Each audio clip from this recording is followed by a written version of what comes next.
തിരുവനന്തപുരം തിരുവല്ലത്തെ യുവതിയുടെ ആത്മഹത്യയിൽ പ്രതികളെ സഹായിച്ച പോലീസുകാരനെതിരെ നടപടി. കടക്കൽ സ്റ്റേഷനിലെ CPO നവാസിനെ സസ്പെൻഡ് ചെയ്തു. അന്വേഷണ വിവരം നവാസ് പ്രതികൾക്ക് ചോർത്തി നൽകിയെന്ന് കണ്ടെത്തിയിരുന്നു.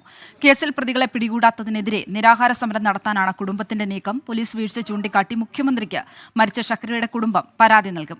AV ജയശങ്കർ തിരുവനന്തപുരത്ത് നിന്നും വിവരങ്ങൾ നൽകും. ജയശങ്കർ, അന്വേഷണം ഇപ്പോൾ ഏത് ഘട്ടത്തിലാണ് ഈ വിഷയത്തിൽ എത്തി നിൽക്കുന്നത്? അതോടൊപ്പം ഏത് രീതിയിൽ മുന്നോട്ട് പോകാനാണ് ഇപ്പോൾ ഷഹനയുടെ കുടുംബം ആലോചിക്കുന്നത്?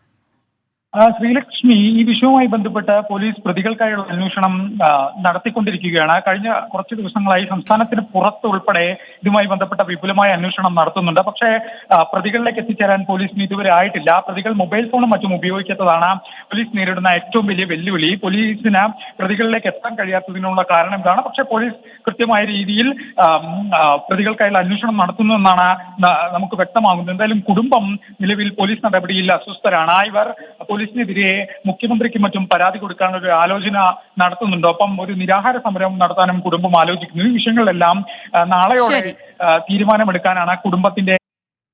ശരി, AV ജയശങ്കർ തിരുവനന്തപുരത്ത് നിന്നും.